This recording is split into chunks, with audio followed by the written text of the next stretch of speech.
तो भाइयों और बहनों, हमने देखी war 2 first day first show. Review आने में थोड़ा लेट हो गया बट कोई बात नहीं, दे रहा है दुरुस्त है। तो अगर मैं वॉर 2 को एक लाइन में रिव्यू करूं तो इट्स अ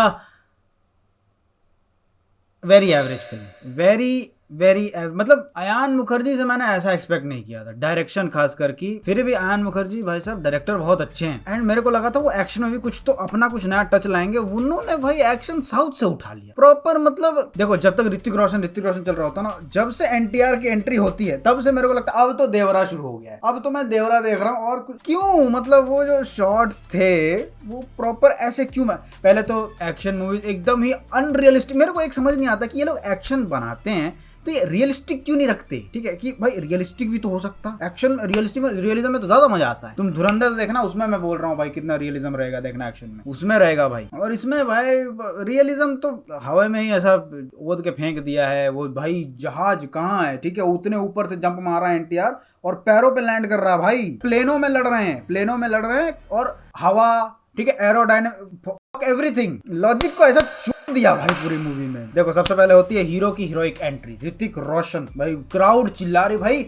बीजीएम इतना लाउड, मतलब था बीजीएम लाउड था लेकिन फिर भी भाई क्राउड ने इतना चिल्लाया, कान के पर्दे फाड़ दी बेंच। और ऊपर से मेरे बगल में तीन, ठीक है, साउथ मतलब थोड़े से साउथ इंडियन सी थे, वो बैठे थे भाई। तीनों ने पूरी मूवी में कुछ ना, जब एनटीआर दिख रहा है चीख रहे, जब एनटीआर दिख रहा है, अरे भाई वो कुछ कर भी नहीं रहा, चल के आ रहा है ये चीख रहा है। क्यों? एक्शन सीन्स में चीखते हो चलो समझ में आता है भाई, वो सिर्फ चल के आ रहा है, वो फ्रेम में दिख रहा है, चीखे जा रहे हैं बैच, पता नहीं क्या अपने में ही कमेंटबाजी कर रहे हैं। तो जैसा मैंने कहा, हीरो की हीरोइक एंट्री, भाई साहब आ रहे हैं फुल एकदम जापानीज स्टाइल में रखा है, मतलब एकदम ना वो थ्री स्वॉर्ड वो जोरो वाला तुमने देखा है, ठीक है, वो वन पीस में शायद से जोरो वो 3 स्वॉर्ड से लड़ता है ना, वैसा तुमको बहुत हद तक वाइब आएगा वो वाला। और वो ना बहुत हद तक एनिमे स्टाइल रखा है उस पूरे सीक्वेंस को। अयान मुखर्जी ने बहुत हद तक एनिमे स्टाइल रखा था, जो कि बहुत अच्छा लगता है जब तक आप लॉजिक नहीं घुसाते। होता है ना कि आप लॉजिक डालेंगे कि भाई आपके ऊपर गन्स चल रहे हैं, गन्स, कुछ तो आपको इंजरी होगी, कुछ तो लगेगा नहीं। गन्स का असर नहीं है, गन्स का रिकॉइल ही नहीं है, ऐसे खड़े खड़े चला दे रहे हैं, ठीक है, खड़े खड़े चला दे रहे हैं। मैंने तो फिर भी देखो रिकॉइल लिया ना, वो भाई रिकॉइल होता है ना कि भाई वो पीछे हिट तो करेगा। देखो सिंपल फॉर्मूला, विलन गोली चला रहा है, हीरो को नहीं लगेगा, हीरो 2 गोली चलाएगा, विलन मर जाएगा। देखो एक सीन है जब ये लोग एक प्लेन को हाईजैक कर रहे होते हैं, उसमें मतलब लोगों को मारना होता है इनको, तो प्लेन के ऊपर ना एक और प्लेन लगाते हैं, ऐसे जूनियर एनटीआर और ऋतिक रोशन ऐसे लड़ रहे हैं, ठीक है, प्लेन के ऊपर सर्वाइव कर रहे हैं दोनों, एकदम बेस्टीज बने हुए, ठीक है, और फिर एकदम लड़ रहे हैं भाई साहब। हवे में ही भाई ने चला दिया, 2 गोली चला दी, ऊपर का जो प्लेन था वो फट गया भाई साहब। 10 राउंड से नहीं मर रहे हैं लेकिन इन्होंने प्लेन गिरा दी बस 2 गोली से। यही तो लॉजिक है वाईआरएफ का, यही तो स्पाई यूनिवर्स का लॉजिक है, पता नहीं कहाँ से लाते हैं सब। खैर, ऋतिक रोशन का बता, जूनियर एनटीआर की एंट्री, भाई साहब आदमी शर्टलेस गया है लड़ने के लिए, वो भी कहते ड्रोन में लटक के, ऊपर पूरा बादल किया हुआ आसमान है, उसमें भाई ऐसे आ रहे हैं ऐसे। मेरे को लगा कि भाई चले गए देवरा के लेवल पे चले गए भाई, गिर गए वाईआरएफ वाले एकदम ही इस ये पे। तो जब वो वाला जो एक्शन सीक्वेंस है ना, चलो ऋतिक वाला फिर भी थोड़ा ठीक लगता है क्योंकि हल्का हल्का ना उसमें रियलिज्म दिखता है। एनटीआर वाले में रियलिज्म को तो कलर ग्रेडिंग अच्छी लगी थी, सिनेमाटोग्राफी, हाँ अच्छा बोलूंगा, सिनेमाटोग्राफी भी अच्छी लगी। गाने एवरेज से ही हैं, मतलब देखो मैंने कहा वॉर 1 के गाने से मेरे को कम लगे, मेरे को वॉर 1 बहुत अच्छी लगी थी भाई। कम से कम उसमें देखो प्लेन का जब दरवाजा खुलता है ना, मैं बता रहा हूँ वाईआरएफ, खैर हम लोग वाईआरएफ की बात करें, कितना बड़ा स्टूडियो, उनके पास अपना प्लेन तो होगा ही। एक काम कीजिएगा, आप लोग उस लेवल पे जाइएगा एटमॉस्फेयर के और खोल दीजिएगा, ठीक है, गेट कुछ नहीं करना, आपको गेट खोल देना है प्लेन के, आपको पता चलेगा प्लेन के अंदर होता क्या है। यहाँ भाई साहब प्लेन के गेट खुले हुए हैं, एक बाल तक नहीं हिल रहा, प्लेन के अंदर लड़ रहे हैं, एक बाल तक नहीं हिल रहा, ना प्लेन टर्बुलेंस हो रहा, कुछ नहीं, प्लेन स्टेबल ही जा रहा है, गेट खुले हुए हैं, प्लेन को कुछ नहीं हो रहा। वो सीक्वेंस हो गया, उसके बाद आता भाई वो बोट वाला सीक्वेंस, आए हाय जो इन्होंने हगा है बोट वाले सीक्वेंस में। इन्होंने ना रियल लोकेशंस पे जाके शूट किया है, ठीक है, वो कार चेस वाला सीन रियल लोकेशंस पे जब तक चलते रहता है ना बहुत सही लगता है, लेकिन जब वो वीएफएक्स पे आते हैं तो फिर मतलब जहां इन्होंने वीएफएक्स यूज किया है ना, कुछ सीन्स को छोड़ के ज्यादातर सीन्स इतने नकली लगते हैं, इतने नकली, मतलब होता है ना कि आप ऐसे बस ये है, ठीक है, ओवरले डाल दिया है, ठीक है, एक ओवरले डाल दिया है, उसको मिक्स किया ही नहीं, मिक्स मास्टर किया नहीं, लगता है कि ओवरले डाल दिया है, ठीक है। एक सीन में क्या होता है कि ऋतिक ऐसे पैराशूट खोल के जा रहे होते हैं, ठीक है, ऐसे ऊपर मतलब बोट में रहते हैं दोनों, बोट का चेस सीन चल रहा है, मतलब इधर से आगे ऋतिक रोशन है, पीछे जूनियर एनटीआर है, ठीक है, जूनियर तो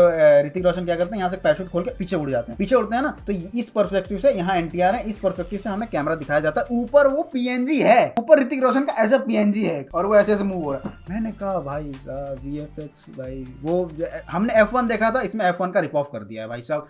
F1 ट्रैक में बोट घुसा दी, कुछ नहीं भाई। वीएफएक्स में तो भाई जो टीजर में था वही ट्रेलर में था, वही फिल्म है। इम्प्रूवमेंट कहाँ है उन सीन्स में। खैर ये तो मैंने बुराइयां कर दी, अब जो अच्छाइयां हैं मूवी की वो करते हैं। मूवी में ना इमोशन एक बहुत अच्छा दिखाया गया है, दो दोस्तों के बीच एक गुरु है एक चेला है, लेकिन जब चेला गुरु से आगे निकल जाता है तो कैसा होता है। वो जो वॉर 1 में भी था, वो वॉर 2 में भी बहुत सही इन्होंने बहुत सही रोल आउट किया एंड वो अच्छा लगता है, वो देखने में अच्छा लगता है। वो जो स्टोरी इन्होंने बनाई है, वो बैक स्टोरी भी इन्होंने अच्छा हुआ कि बैक स्टोरी को इतना टाइम दिया इंटरवल के बाद कि वो देखने में आपको अच्छा लगता है। आप समझ पाते हैं कि भाई दोनों में इतना अलग क्यों है, दोनों भले एक जैसे ही हैं लेकिन फिर भी कितने अलग हैं। कि एक है जो दिल और दिमाग से सोचता है और एक है जो सिर्फ जीतना चाहता है, तो वो बहुत अच्छा लगता है देखने में। तो आपको पता भी चलता है कि एनटीआर ऐसा क्यों है और ऋतिक ऐसा क्यों है, आपको पता चलता है, आप डिफरेंस कर पाते हैं दोनों के कैरेक्टर में, और वो बहुत अच्छा लगता है। और खासकर जब आप बैक स्टोरी बता देते हैं ना, तो लोग भी थोड़ा रिलेट कर पाते हैं कि भाई अच्छा इन दोनों में इतना झगड़ा क्यों है, रघु और उसको क्या कब्बू के बीच में वो झगड़ा क्यों है, वो आपको पता चलता है और वो बहुत अच्छा लगता है। और उसमें ना कुछ सीन्स में आपको इमोशंस हिट हो जाते हैं कि भाई दोनों की दोस्ती जो जैसी चल रही होती है और दोनों में जब झगड़ा होता है और वो दोनों जब बिछड़ जाते हैं, तो वो सीन्स आपको हिट करते हैं कि नहीं भाई जब दोस्त ऐसे दूर हो जाता है, दोनों में ऐसे डिबेट हो जाती है। खास मेरे को तो ज़्यादा हिट किया क्योंकि मेरा दोस्त अभी गया है कॉलेज हॉस्टल, तो मेरे से भी बहुत दूर है, तो मेरे को ज़्यादा हिट किया कि भाई दोस्त उसका जब ऐसा बिछड़ जाता तो बहुत लगता है। खैर वो मेरे को बहुत अच्छा लगा। एंडिंग में जब एनटीआर को लगा रहता है, एनटीआर मतलब ऐसा ऑलमोस्ट मर गया होता है ना, और वो जो डायलॉग्स बोल रहा होता है, वो इमोशन भाई मेरे को दिल छू गया, वो वाला सीन मेरे को दिल छू गया। तो मैं झूठ नहीं बोलूँगा, वो अच्छा लगा था मेरे को। वो हल्का हल्का जो दोनों एक दूसरे का अपने मतलब जब आप खुल के बात करते हो ना विदाउट फिल्टर, तो आपको अच्छा लगता है, वो सीन देख के आपको अच्छा लगेगा। सो या और बाकी मैं बोलूँ भाई डांस सीक्वेंस, ठीक है, गाने भले अच्छे ना हो लेकिन डांस दोनों ने जो किया है भाई, चुम्मेश्वरी, वो मेरे से होता है, मैं डांसर नहीं हूँ, बट भाई बहुत सुंदर डांस दोनों ने भाई, बैक एंड फोर्थ ऐसा चल रहा है और भाई दोनों के अपने अपने जलवे हैं, ठीक है। ये इधर से डांस एनटीआर डांस गजब का करते हैं, ठीक है, इसमें तो कोई शक नहीं। और वो अपोजिट में ऋतिक रोशन, वो भी तो भाई चुम्मेश्वरी। और दोनों में जब बैक एंड फोर्थ हो रहा ना, तो वो देखने में बहुत सही लगता है। भले गाना वो आप एक टाइम को वैसा कान बंद कर लोगे, लेकिन जो वो थिरक रहे हैं ना दोनों, वो बहुत प्यारा लगता है। हाँ बस यही है रिव्यू भाई साहब वॉर 2 का, और इससे ज़्यादा मैं क्या बोलूँ। देखो मतलब ये ना पुष्पा 2 टाइप पिक्चर लगी मेरे को, ठीक है। ये आप जाओ, बस आपको रिलैक्स करना है, आपको दिमाग नहीं लगाना, आपको कुछ नहीं लगाना, आपको जाना है, आपको बैठना है, आपको देखना है, आपको आना, बस ये वैसी पिक्चर है। और मेरे को खासकर ऐसी पिक्चर बिल्कुल पसंद है। मतलब कूली का रिव्यू में डाल रहा हूँ, उसमें मैं एक्सप्लेन करूंगा क्या, लेकिन इसमें ना होता है कि आप मास के चक्कर में लॉजिक भूल जाते हो, स्टोरी को सेक्रीफाइस कर रहे हो, तो बहुत चीज़ें ना आप ऐसा तोड़ देते हो सिर्फ वो मास जोड़ने के लिए, वो बहुत खराब लगता है कभी कभार। हाँ खैर स्टोरी वगैरह मैंने उतनी डिस्कस नहीं की, कुछ पॉइंट्स ही डिस्कस किए क्योंकि मैं स्पॉइलर नहीं देना चाहता था, बट ठीक है, जो मेरे को लगा मैंने बताया। और एक तो इनको हर स्पाई यूनिवर्स में लव एंगल क्यों घुसाना है, क्यों घुसाते हो? अच्छा खासा बैक एंड फोर्थ चल रहा है ना दोनों दोस्तों में, क्यों घुसाया फालतू में वो बीच में? स्टोरी और ख़राब कर देते हैं भाई जबरदस्ती एक गाने के प्लगइन के चक्कर में। खैर तो यही था मेरा रिव्यू ओपिनियन वॉर 2 को लेके। अगर तुमने वॉर 2 देखी है तो मेरे को बताना तुमको कैसी लगी, एंड मिलते हैं अगले रिव्यू ओपिनियन में जो कि जल्दी आएगा, या फिर रिएक्शन में जो कि जल्दी आएगा।